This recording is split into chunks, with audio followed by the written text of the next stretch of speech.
السلام عليكم ورحمة الله وبركاته. الحمد لله نحمده ونستعينه ونستغفره ونؤمن به ونتوكل عليه ونعوذ بالله من شرور أنفسنا ومن سيئات أعمالنا من يهده الله فلا مضل له ومن يضلل فلا هادي له ونشهد أن لا إله إلا الله وحده لا شريك له ونشهد أن سيدنا محمدا عبده ورسوله صلى الله على سيدنا محمد وآله الأبرار وأصحابه الأخيار وأزواجه الطيبات الطاهرات. أوصيكم عباد الله وإياي بتقوى الله ما بعد. أعوذ بالله من الشيطان الرجيم. بسم الله الرحمن الرحيم. ولا تحسبن الله غافرا عما يعمل الظالمون إنما يؤخرهم ليوم صدق الله العظيم. قال نبينا صلى الله عليه وسلم اتقوا الظلم فإن الظلم ظلمات يوم القيامة وكما قال عليه الصلاة والسلام. எல்லா புகழும் அல்லாஹ் ஒருவனுக்கு உரித்தாகட்டுமாக.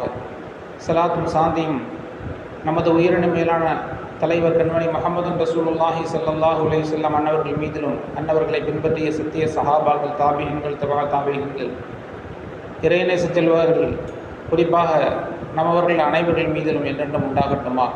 ஆமீன் யா ரப்பல் ஆலமீன். கண்ணியத்திற்கு மிகுந்த மேன்மைக்கு முறித்தான பெரியவர்களே, அல்லாஹுவின் நல்லடியார்களே, அருமை நாயகம் முஹம்மது ரசூலுல்லாஹி ஸல்லல்லாஹு அலைஹி வஸல்லம் அன்னவர்களின் பாக்கியம் நிறைந்த உம்மத்துமார்களே, அல்லாஹு தஆலா தன்னுடைய மேலான பொருத்தத்தினை பெற்ற சாலிஹீன்களின் கூட்டத்தில் நம்மை எல்லாம் கபூல் செய்தல் புரிவானாக. ஆமீன். கண்ணியத்திற்குரியவர்களே, இந்த தீனுல் இஸ்லாம் என்று சொன்னாலே பிறருக்கு நலவை நாடக்கூடிய மார்க்கம். இஸ்லாமிய மார்க்கம் என்று சொன்னாலே பிறருக்கு தீன் என்றாலே பிறருக்கு நல்லதை நாடுவது.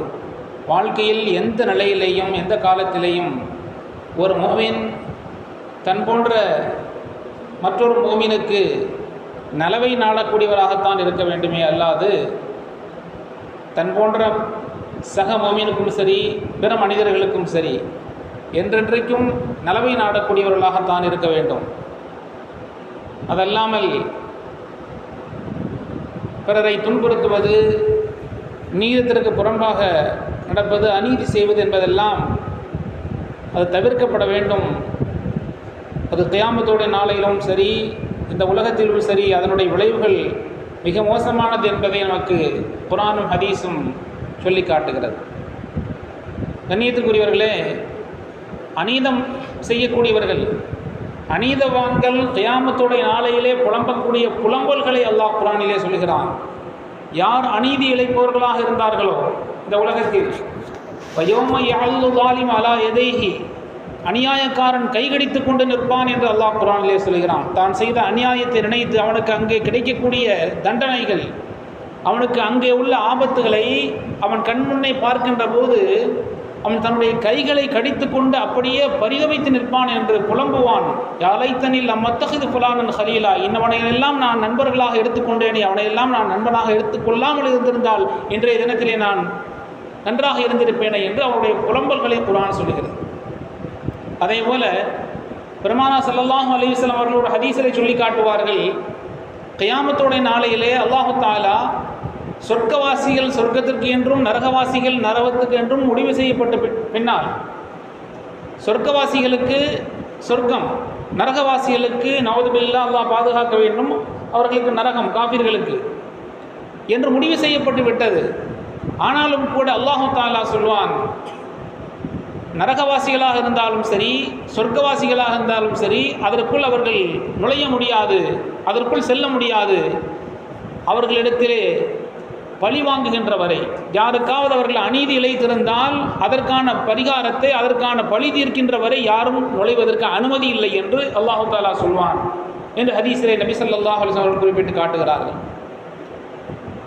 கோடிக்கணக்கான மக்கள், எண்ணிலடங்காத மக்கள் இருக்கின்ற போது முதல் வரிசையிலே உள்ளவர்கள் எப்படி கேட்பார்களோ அதே போல ஆக கடைசியிலே உள்ளவர்களும் கூட அல்லாஹ்வுடைய அந்த அறிவிப்பை கேட்பார்கள். அந்த அளவுக்கு மிக தெளிவான முறையிலே அவர்கள் செவியுறுவார்கள். சொர்க்கவாசிகள் சொர்க்கத்திற்கும் நரகவாசிகள் நரகத்திற்கு என்று முடிவு செய்யப்பட்ட பின்னால் அவர்கள் நுழைய முடியாது. யாருக்காவது அவர்கள் அநீதி செய்திருந்தால் அந்த அநீதிக்கு பகரமாக அங்கே பகரம் வாங்கப்படும், அவர்களை பழி தீர்க்கப்படும். அதற்கு பின்னால் தான் அவர்கள் சொர்க்கவாசிகள் சொர்க்கத்திற்கும் நரகவாசிகள் நரகத்திற்கும் செல்ல முடியும் என்பதை ஹதீஸ் சொல்லி காட்டுகிறது. வரலாற்றிலே ஒரு செய்தி, மன்னர் ஹாரூன் ரஷீது பாதுஷா என்கின்ற ஒரு மாமன்னர், அவர்களுடைய ஆட்சி அதிகாரத்தை பற்றி அவர்களுடைய வரலாறை நாம் நிறைய கேள்விப்பட்டிருப்போம். அவர்களுடைய மகனார், அதற்கு பின்னால் ஆட்சி அதிகாரத்துக்கு வரக்கூடிய மஹ்மூன் ரஷீத் அவர்கள் சிறுபிள்ளையாக இருக்கிறார்கள். அவர்கள் ஒரு ஆசிரியரிடத்திலே கல்வி கற்றுக் கொண்டிருக்கிறார்கள். ஒரு நாள் ஆசிரியர் அவர்களை அடித்து விடுவார்கள். அந்த அடித்த அடியை அவர்கள் மறக்காமல் வைத்திருப்பார்கள், நினைவிலேயே வைத்திருப்பார்கள். ஏறத்தாழ அவர்கள் ஆட்சிக்கு வருகின்ற போது அவர்கள் சிறுபிள்ளையாக இருக்கின்ற போது அடி வாங்கினார்கள் ஆசிரியரிடத்தில். தன்னுடைய தகப்பனாருக்கு பின்னால் ஒரு ஆட்சி பீடத்தில் வந்து அமர்கின்ற போது ஒரு நாள் ஆசிரியரை சந்திக்கக்கூடிய ஒரு நிலை ஏற்பட்ட போது ஆசானிடத்தில் கேட்கிறார்கள், மஹ்மூன் ரஷீத் அவர்கள், என்னை ஏன் அந்த காலத்தில் அன்றைய தினத்தில் எதற்காக காரணம் இல்லாமல் அடித்தீர்கள்? ஆசிரியர் சொன்னார், அதாவது என்றைக்கோ எத்தனை ஆண்டுகளுக்கு முன்னாலே உன்னை அடித்தது நீ மறக்கவில்லை. ஏன் அடித்தேன் என்று சொன்னால், அநியாயம் செய்யப்பட்டவன், யாருக்கு அநீதி இழைக்கப்படுகிறதோ அந்த அநீதியை மறக்க மாட்டான். நீ அடுத்த ஆட்சியாளனாக வரப்போகிறாய் என்பது தெரியும். உன்னுடைய தகப்பனாருக்கு பின்னால் உன்னுடைய நீ ஆட்சி அதிகாரத்தில் இருக்கின்ற போது யாருக்கும் நீ அநீதி செய்துவிடக்கூடாது, அநியாயம் செய்துவிடக்கூடாது என்பதை உணர்த்துவதற்குத்தான் நான் அன்றைக்கு அடித்தேன். இன்றைக்கு மறக்கவில்லை. நான் காரணமில்லாமல் உன்னை அடித்தேனே, அந்த அடியை இதுவரை நீ மறக்கவில்லை. ஏனென்று சொன்னால் அது காரணமின்றி அடிக்கப்பட்டது. நீ அநீதி இழைக்கப்பட்டிருக்கிறாய், பாடம் புகட்டுவதற்காக வேண்டி. நீ ஆட்சி பீடத்தில் வந்து அமர்கின்ற போது நீ மனதிலே வைத்துக் கொள்ள வேண்டும், அநீதி இழைக்கப்பட்டவன் ஒரு காலம் தனக்கு இழைக்கப்பட்ட அநீதியை மறக்க மாட்டான் என்பதை உணர்த்துவதற்குத்தான் உன்னை நான் அடித்தேன் என்று ஆசிரியர் ஒரு காலத்திலே தான் அடித்த அடிக்கு காரணம் சொன்னார்கள் என்பதை வரலாற்றை நாம் பார்க்கிறோம். கண்ணியத்துக்குரியவர்களே, இமாம் தஹபி ரஹ்மத்துல்லாஹி அலைஹி, மிகப்பெரிய மேதைவர்கள், பேரறிஞர் தஹபி ரஹ்மத்துல்லா அவர்கள் ஒரு வரலாற்றை குறிப்பிடுகிறார்கள். அவர்கள் தங்களுடைய கித்தாபிலே ஒரு வரலாற்றை சொல்லுகிறார்கள். ஒரு மனிதர் கை வெட்டப்பட்டிருக்கிறது. ஒரு கை இல்லாமல் கை வெட்டப்பட்ட நிலையிலே யாருக்கும் அநீதி செய்து விடாதீர்கள், என்னை யாரெல்லாம் பார்த்தீர்களோ என்னை பார்த்து கொள்ளுங்கள், யாருக்கும் அநீதி இழைத்து விட வேண்டாம் என்று அவர் சொல்கிறார். அதனுடைய காரணம் என்ன என்று நாம் அந்த வரலாற்றை வாசிக்கின்ற போது, அவர் ஒரு நாள் தினத்தில் தன்னுடைய இல்லத்திலே படுத்து உறங்கி கொண்டிருக்கின்ற போது அவர்களுடைய மனைவி கடை வீதிக்கு சென்று ஏதாவது வாங்கி வாருங்கள் என்று அவரை அனுப்பி வைக்கிறார்கள். அவர் கடை வீதிக்கு சென்று ஏதாவது வாங்கலாம் என்று சொன்னால் எந்த கடைகளும் இல்லை. இறுதியிலே மீன், அதை வாங்குவதற்கு பஜாருக்கு சென்றால் மீன் கடைகள் இல்லை. ஒரே ஒரு நபர், ஒரு பலகீனமானவர் ஒரு மீனை தனக்காக வேண்டி பிடித்து அவர் கையில் கொண்டு வருகிறார் வீட்டுக்கு. அதை போய் இவர் கொஞ்சம் ஆஜானம் உள்ளவர், மிகப்பெரிய ஒரு வீரதீரமிக்க மனிதராக அங்கே அறியப்பட்டவர். அவர் மிகப்பெரிய ஒரு முரட்டுத்தனமான சுபாவம் உள்ளவர் என்று வரலாற்றிலே குறிப்பிடப்படுகிறது. அவரை பற்றி அவரை பார்த்தாலே மிரண்டு போய் அவரிடத்திலே கொடுத்து விடுவார்கள். அவர் ஒரு பலகீனமானவர். அந்த மீனுக்கு சொந்தக்காரர் ஒரே ஒரு மீனை பிடித்து கொண்டு அவர் தன்னுடைய இல்லத்திற்கு, பிள்ளைகளுக்கு, தன்னுடைய மனைவி மக்களுக்காக வேண்டி அவர் கொண்டு செல்கிறார். அதை அவரிடத்தில் இருந்து அபகரித்து கொண்டார் இவர். அவர் என்ன செய்ய முடியும்? பலகீனமானவர். இவர் வீட்டுக்கு சென்று விட்டார். அன்றைய தினத்திலே அந்த மீனை சமைத்து சாப்பிட்ட பின்னால் அன்று இரவு அவருக்கு விரலிலே ஒரு சிறிய காயம் ஏற்பட்டது, புண் ஏற்பட்டது. நாளடைவிலே அந்த புண் மிகப்பெரிய மோசமான ஒரு நிலைக்கு அவரை கொண்டு செல்கிறது. விரலை எடுக்க வேண்டும் என்று மருத்துவர் சொல்கிறார். அதற்கு அடுத்தபடியாக சிறிது காலத்துக்கு பின்னால் அடுத்த விரலுக்கு தாவுகிறது. அது இந்த விரலையும் எடுக்க வேண்டும் என்று சொல்லப்படுகிறது. இமாம் தஹபி அவர்கள் மிக ஆதாரபூர்வமான வரலாறாக இதை குறிப்பிடுகிறார்கள். அப்படி இறுதியிலே விரல்கள் எடுக்கப்பட்டு கையை எடுக்க வேண்டும், மணிக்கட்டு வரை எடுக்க வேண்டும், முழங்கை வரை எடுக்க வேண்டும், இறுதியிலே மொத்த கையையும் எடுக்க வேண்டும் என்று மருத்துவர்களுடைய பரிந்துரை. எடுத்தே ஆக வேண்டும், இல்லை என்று சொன்னால் அது உடலை பாதித்துவிடும். இறுதியிலே அந்த கை எடுக்கப்பட்ட பின்னால் உடலை பாதிக்கிறது. கொஞ்சம் கொஞ்சமாக உடலுக்கு அது வருகின்ற போது அவர் தன்னுடைய நண்பரை சந்திக்கிறார்.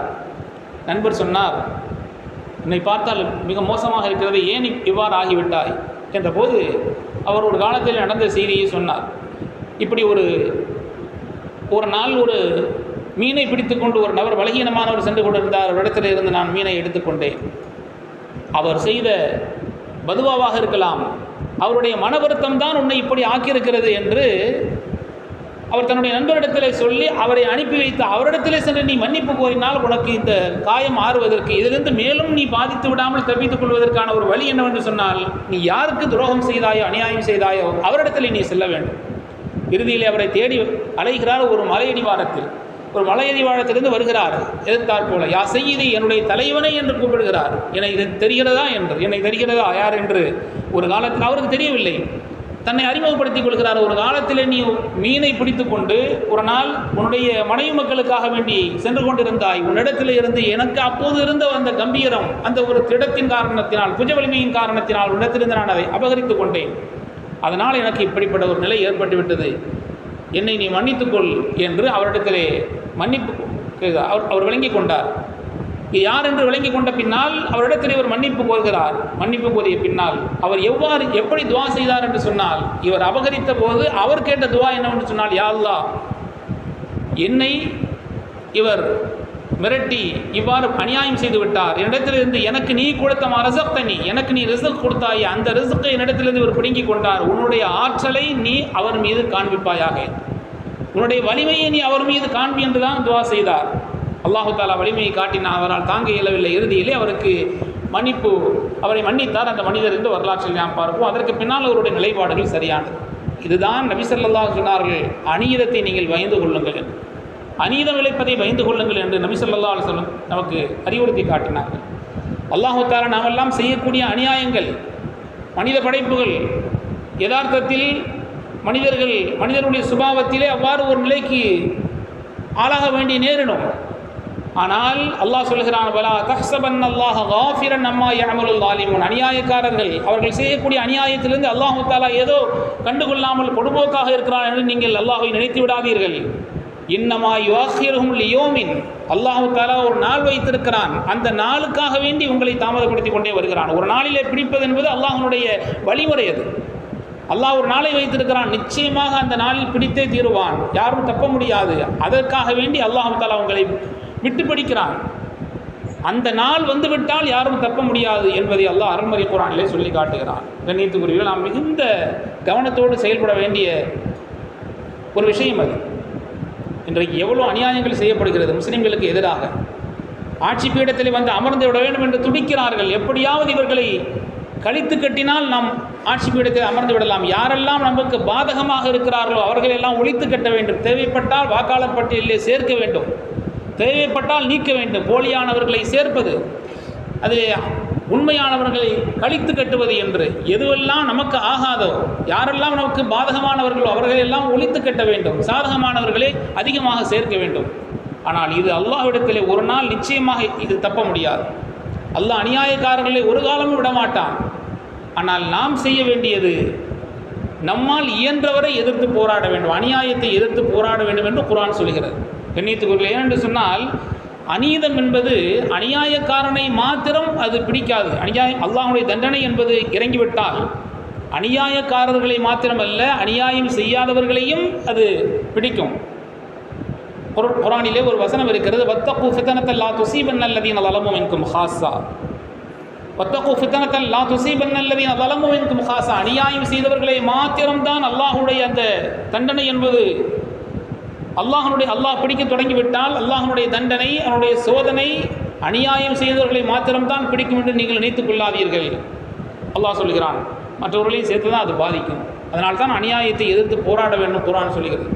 கண்ணியத்துக்குரியவர்களே, ஒரு வரலாற்று ஒரு செய்தி இருக்கிறது, அவங்க கேள்விப்பட்டிருக்கலாம். அபூ ஹுரைரா ரலியல்லாஹு தஆலா அன்ஹு அவங்கள்ட்ட போய் இந்த விஷயத்தை சொல்லும்போது, ஒருவர் அநியாயம் செய்துவிட்டால் அந்த அநியாயத்திற்கு அல்லாஹ் பிடிக்க ஆரம்பித்து விட்டான் என்று வைத்துக் கொள்வோம். அல்லாஹு தஆலா அநியாயக்காரனுக்கு தண்டனை கொடுக்க ஆரம்பித்து விட்டால் அது அநியாயக்காரனை மாத்திரம்தான் பிடிக்குமா அல்லது மற்றவர்களையும் சேர்த்தே பிடிக்குமா என்று கேட்கப்பட்ட போது அபூ ஹுரைரா ரலியல்லாஹு அன்ஹு சொன்னார்கள், இல்லை, அநியாயக்காரர்களை மாத்திரம் பாதிக்காது, அது மற்றவர்களையும் பாதிக்கும். எந்த அளவுக்கு என்று சொன்னால், ஹத்தா இன்னல் ஹுபாரா லதமூத் லதா வஸ்ரிஹா, ஹுபாரா என்கின்ற ஒரு பறவை இருக்கிறது, அந்த பறவை தன்னுடைய கூடுகளிலே செத்து கிடக்கின்ற அளவுக்கு அநியாயக்காரர்களை மாத்திரமல்ல, அல்லாஹ்வுடைய தண்டனை, அல்லாஹ்வுடைய சோதனை என்பது வந்துவிட்டால் ஹுபாரா என்கின்ற பறவை தன்னுடைய கூட்டிலே செத்து கிடக்கின்ற அளவுக்கு அது பறந்து விரிந்து சோதனை என்பது ஆகிவிடும். அப்படி என்றால் என்ன என்ற விளக்கம் பார்க்கின்ற போது அறிஞர் பெருமக்கள் சொல்வார்கள், பறவைகளிலே ஹுபாரா என்கின்ற ஒரு பறவை இருக்கிறது, மிக வேகமாக பறக்கக்கூடியது.